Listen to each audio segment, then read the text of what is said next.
Hello, everybody. I'm Hugh here, and I'm just coming back with some bonus info from that very last video that we just did one take ago.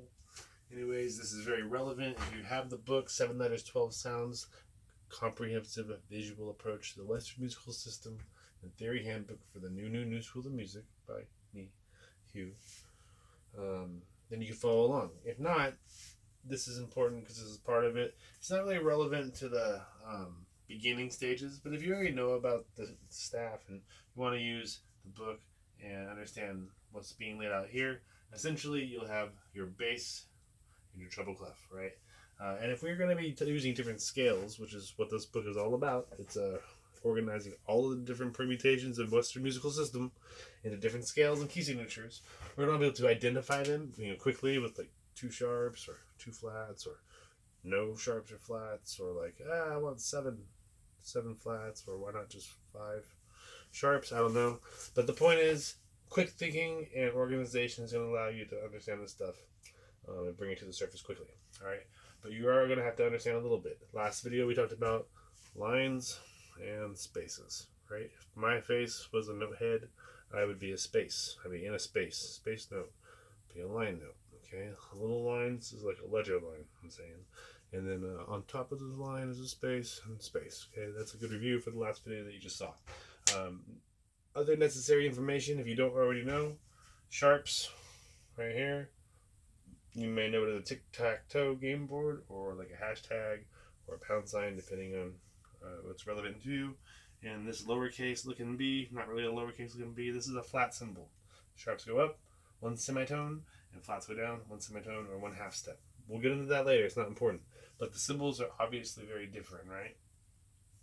That's what's important here, okay? So what I want you to know is in the book, it's going to talk about scales that have like many different numbers of sharps and flats.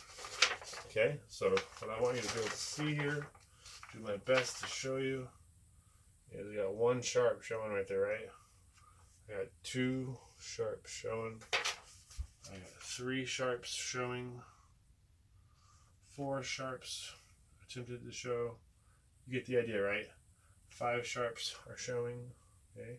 Do you know all the answers to these? I mean, you can see the way I'm revealing them is pretty consistent.